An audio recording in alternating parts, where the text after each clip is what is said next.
of being in contact with a given object. Yes, science can prove where a man has been and what he has touched.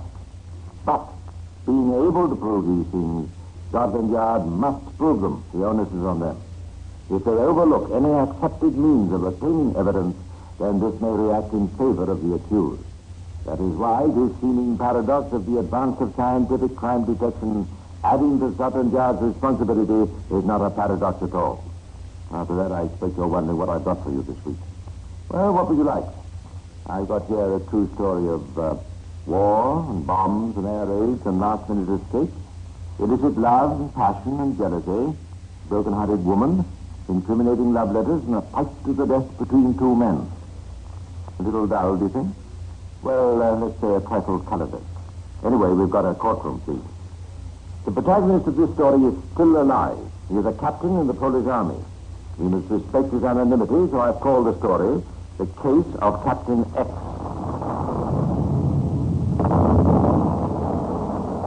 September 1939. The Germans advance in Poland. The capital, Warsaw, is bombed day and night. Hundreds of thousands of people search desperately for a way to escape the rapidly closing Nazi net around the city. A young Polish cavalry lieutenant rides furiously through the bombed streets to the house of his friend, Captain Victor X, a Polish officer, and his English wife, Sylvia.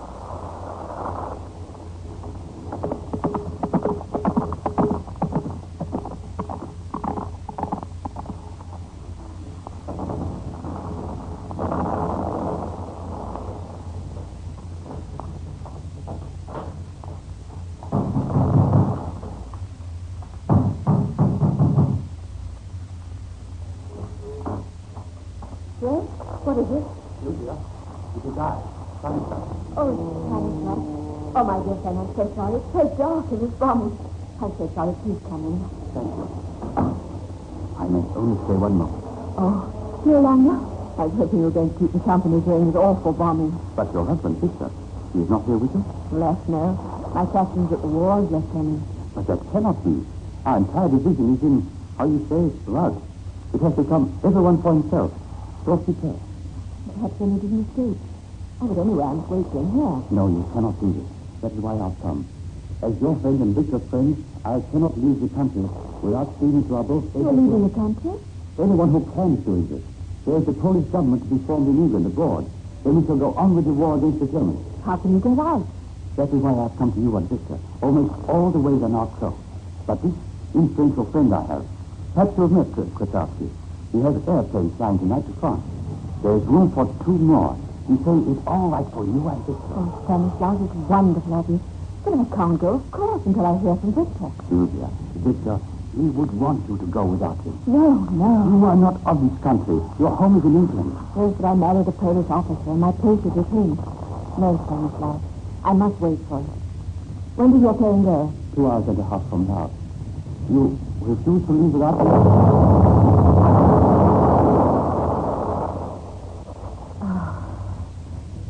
Listen, Stanislav, he may come tonight. If he comes before the plane leaves, I'll bring him to the airport and we'll join you. Is that all right? This is the way you perhaps lose your only chance of escape. That's a risk I'll have to take. He may turn up. Au revoir, Stanislav. And thank you so much for coming. Sylvia, please think it over. Come to the airport in time. I must go now. Goodbye. Please be sensible. If he does not come soon, come alone. If you don't come together, Stanislav, we shan't come at all.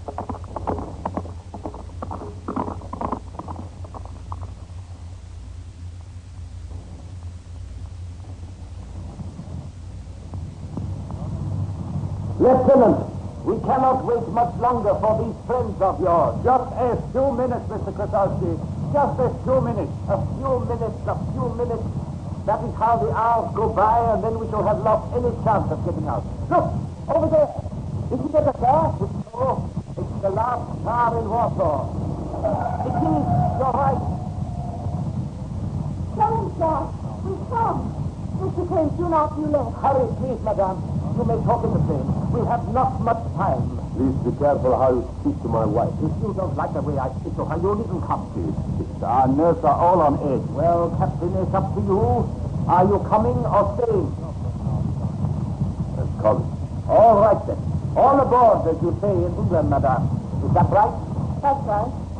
All aboard. Goodbye, Warsaw.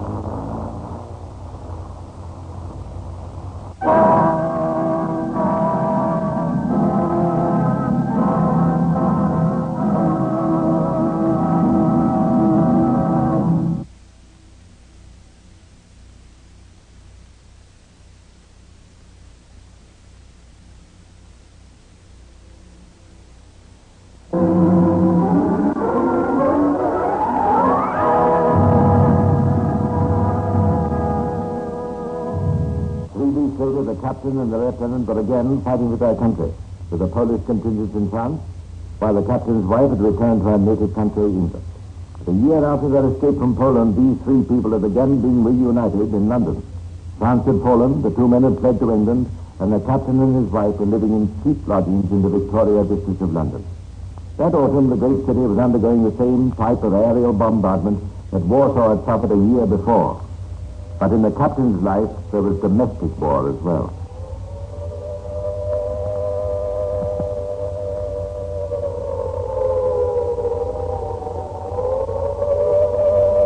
Every night they come. Every night.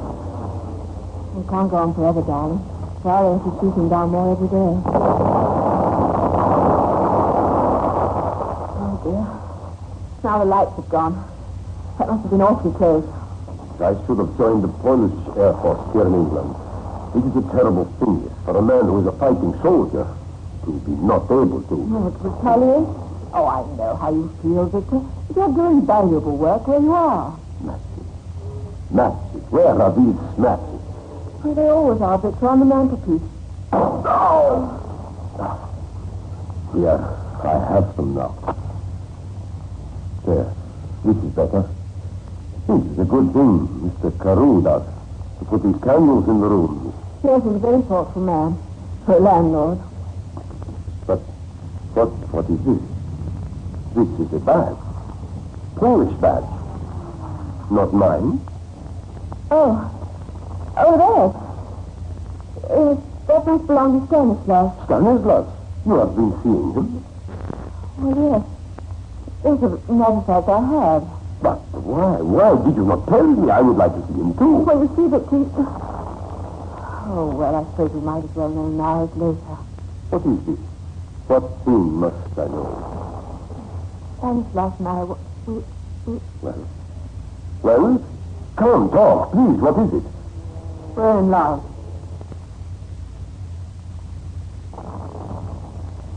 You mean this?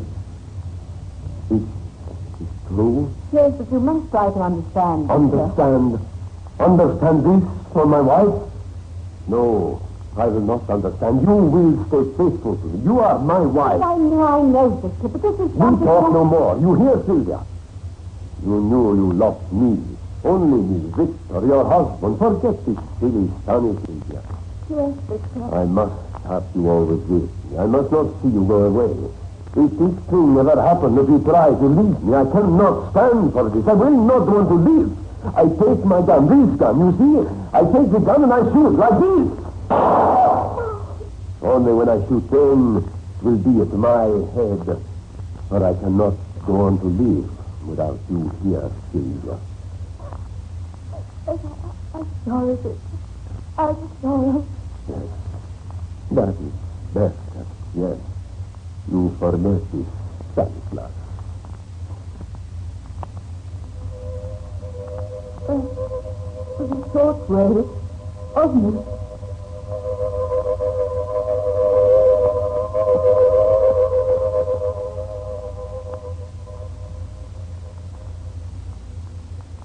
But this was by no means the end of the trouble. The young lieutenant continued his attentions to Sylvia, and she was not strong-willed enough to break with him. A month later, the captain discovered that the two had been seeing each other again. And there was another angry scene, and the captain again threatened suicide. Sylvia wrote in a letter to Stanislaus after the quarrel, And I really think that Victor will carry out his threat if he suspects that you and I are still seeing each other after tonight. Dearest Stanislaus, I don't know what I should do. So I'm happy, Sylvia. You say not of us. You do not know what it is you must do. But if you love me, this thing should be easy to decide. Let Victor take his gun, as he so often says he will, and finish with his life. This way, you and I could be together. Let him. But for another month, things went relatively smoothly, until the day that Victor, picking up a scrap of paper by the wastepaper basket, caught sight of the name Stanislas written on it, and found it to be part of a letter, a love letter to his wife. He immediately decided what course to take. Sylvia! Sylvia! Sylvia! You looking for your wife, Captain? Ah, Mr. Carew, yes. Have you seen her? Well, didn't you know, Captain? She went off about an hour ago to Texas. Oh. She never tell me. Strange, isn't it? I mean, she took a couple of suitcases and Texas. Oh, this. Now I understand. May I use your telephone, please? Certainly, Captain. That's the best. You know where it is. Yes, thank you.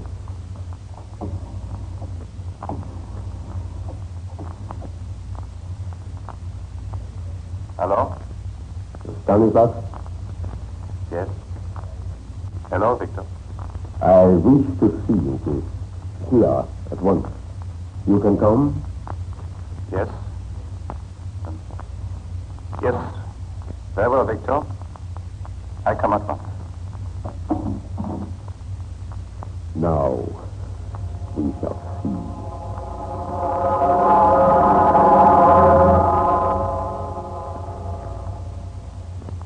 When Stanislas came round to the lodgings, Victor gave the landlord instructions that they must not on any account be disturbed, as they had a very urgent matter to discuss. The landlord, a Mr. Carew, saw them into the lounge, shut the door, and went upstairs to make the bed. It was less than 10 minutes later when he heard extremely angry voices coming from the lounge. He went down a flight of stairs so that he could hear better. These blinking foreigners always blooming well quarreling, as if it weren't enough with there's something more going on over your head, so to speak. I have a strange to say to you. My own. No, Victor. No, give this to me.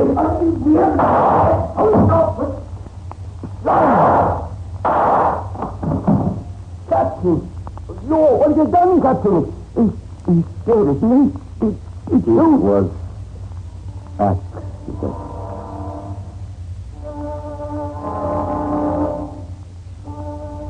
Was it an accident, or was it murder?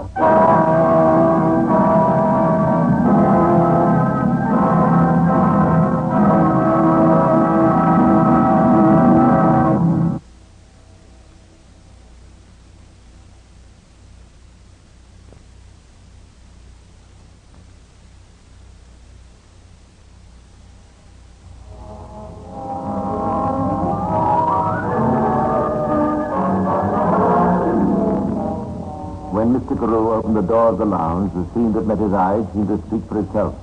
In the armchair facing the window lay the lieutenant, obviously dead. Facing him with a smoking revolver in his hand stood the captain. Oh, what have you done, Captain? He's dead, isn't he?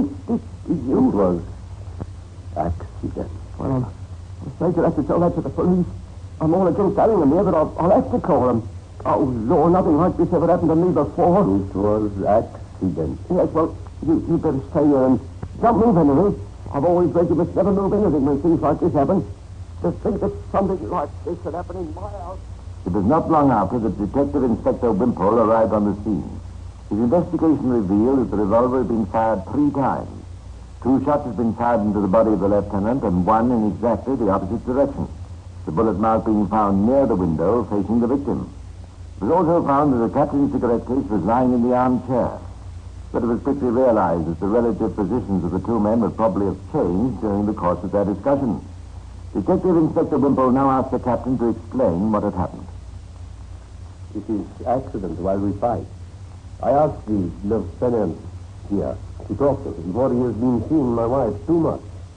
Perhaps he ran away with him. He comes. I asked him to stop seeing my wife. He said, no, I ask again. He say no again. I then take my gun and say I no longer wish to live. He come at me and take the gun from my hand. Then he shoot at me. The bullet is there by the window. So I fight with him for the gun. While we fight, the gun fires twice. Stanislas falls into armchair. He's dead. It was accident, Inspector. I see. Thank you, Captain. You've been most helpful. I'm afraid I shall have to ask you to remain in the building, perhaps upstairs in your room, while I complete my investigation here. I stay in my room. Oh, and would you send the landlord in to see me, if he's out there? I do this.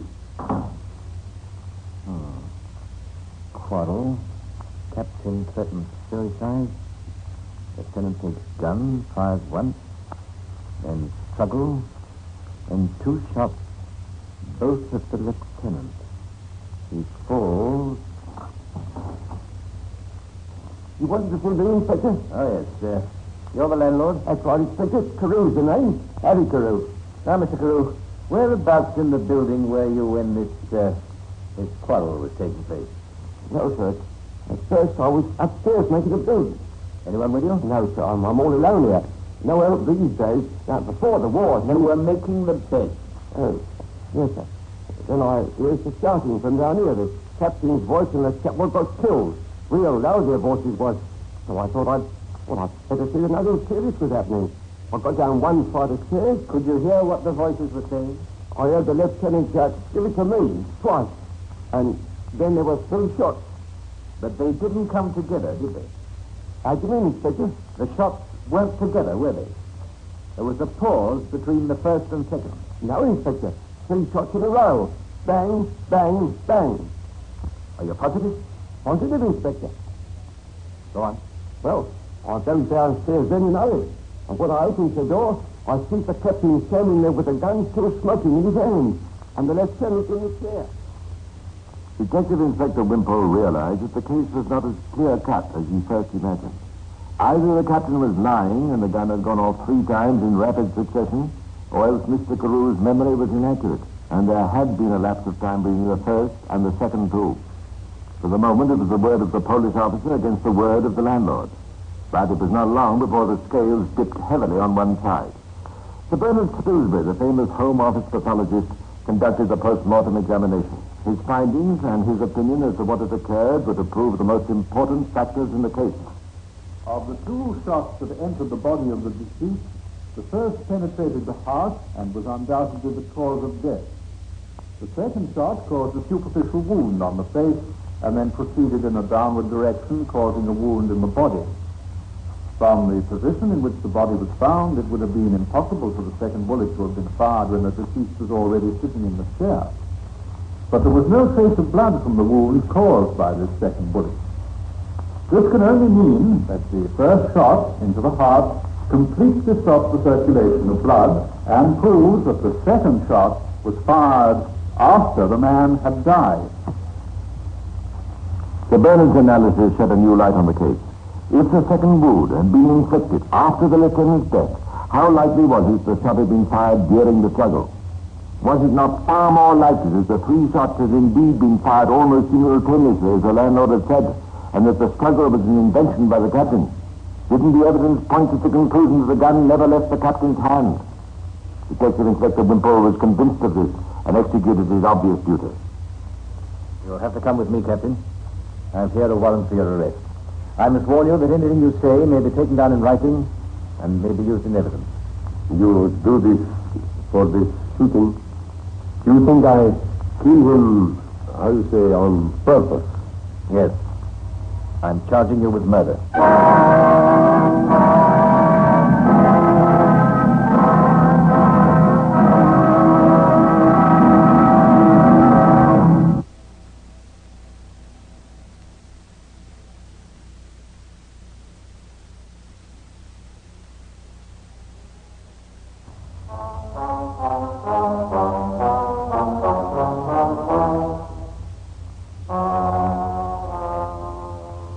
It was after the captain had been committed for trial at the Central Criminal Court of the Old Bailey that Sir Patrick Hastings was put in charge of the defense. Hastings, one of the most celebrated of all defense barristers, soon made up his mind to the case. One can picture him explaining it to the captain. One thing you must realize. The cream personnel has no place in the courts of England. Perhaps abroad it would be enough for you to say, I am a Polish officer, my honor is involved, the man is dead, and you'd be acquitted. But that sort of thing won't work here. I understand, yes. What will you say, then? It seems to me that our main danger is the evidence of the landlord. He said shots were in rapid succession, bang, bang, bang, as he put it. If he is believed, we're done for. Your story of a struggle having taken place after the lieutenant fired the first shot will only be believed if we make out that there was a pause between shot 1 and shot 2, and hardly any pause between shot 2 and shot 3. Although still we are convinced the last shot was fired after death, if we make out the last 2 shots were fired almost at the same moment, his evidence will not be so damning as it appears. The judge. Who will judge my case? Mr. Justice Humphrey, one of the best. This Mr. Humphreys, he will believe. I take the gun to shoot myself. Stanislas, he take it from me and shoot. I fight with him. The gun goes off twice. And then the gun is in my hand and Stanislas is in the chair, dead. Good heavens. I've suddenly realized something. In the report of depositions before the magistrate, there's not one mention of fingerprints. Don't you see? If your story is true, then both your print and the lieutenant's will be on that gun. For you say you both handled it. And this was found, both our fingerprints were found on the gun? That is what I'm going to find out.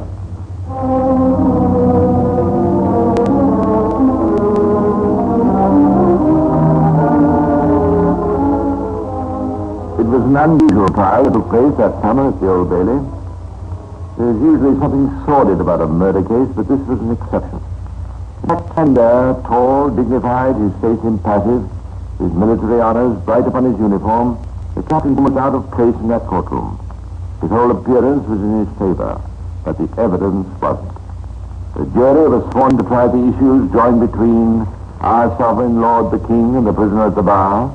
The prosecuting counsel outlined the case for the crown, and the first witness was called. It was Mr. Carew, the landlord.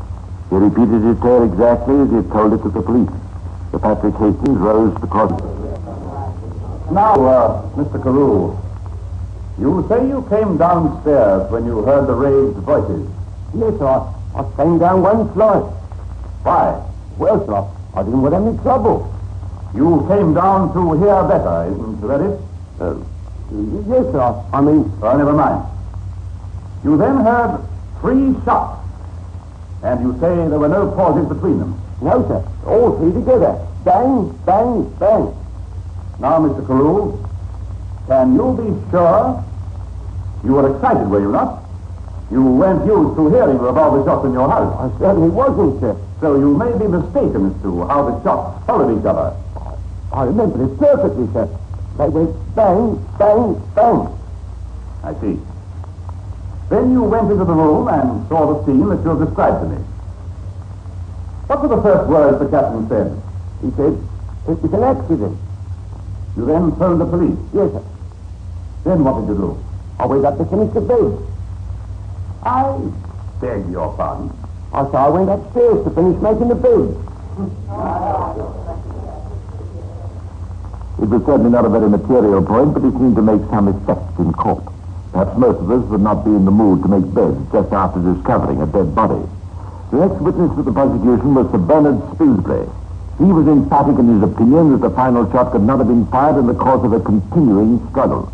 Sir Patrick Hastings had long ago learned that there was no firmer person in the witness stand than Sir Bernard. In consequence, he asked him as few questions as possible in cross-examination, trusting the jury would remember that doctors are not infallible and are often wrong. But with the next witness, he was by no means so cautious. There was a challenging glint in Sir Patrick's eye as he began the cross-examination of Detective Inspector Wimpole. Tell me, Inspector, when you arrived at the lodging house, how long had elapsed since the telephone call of Mr. Carew? 20 minutes. Had anything been moved? As far as I could see, nothing. Where was the revolver? It was on the table. The prisoner said he put it there after the landlord had come in. Am I right in saying that if the deceased had obtained possession of the weapon at any point, both men's fingerprints would be on the gun? Yes? But if the prosecution is right, and only the prisoner handled the gun, then only his fingerprints would be found upon it? I cannot say. Were the fingerprints of the deceased found upon the gun? I'm afraid I cannot say. Why not? Well, Inspector? I'm afraid that before the revolver was examined, several of us, police that is, had handled it and, no fingerprints were distinguishable. That's right. The effect on the jury was enormous. Someone had blundered. The man in the dock had been deprived of an essential part of his defense by a slip on the part of the police. The captain's story of the struggle for the gun could have almost been corroborated had the lieutenant's fingerprints been found. But as it was, the jury was not going to be shown evidence which would have greatly influenced their decision. That decision was finally known 20 minutes afterwards, when the judge had sent them out to consider their verdict. Standing dignified and immovable, resembling almost a stone statue, the proud captain heard himself acquitted of the charge brought against him, and there were few indeed in that courtroom who were not pleased to see him free. I'm glad to say that he was later reconciled with his wife, and when the Polish forces landed in Europe in 1944, Victor was with them, continuing the battle forced upon his country 5 years before. Wherever he may be now, I imagine he carries with him an excellent opinion of British justice. No man on trial for his life will be deprived of evidence which might constitute him innocent.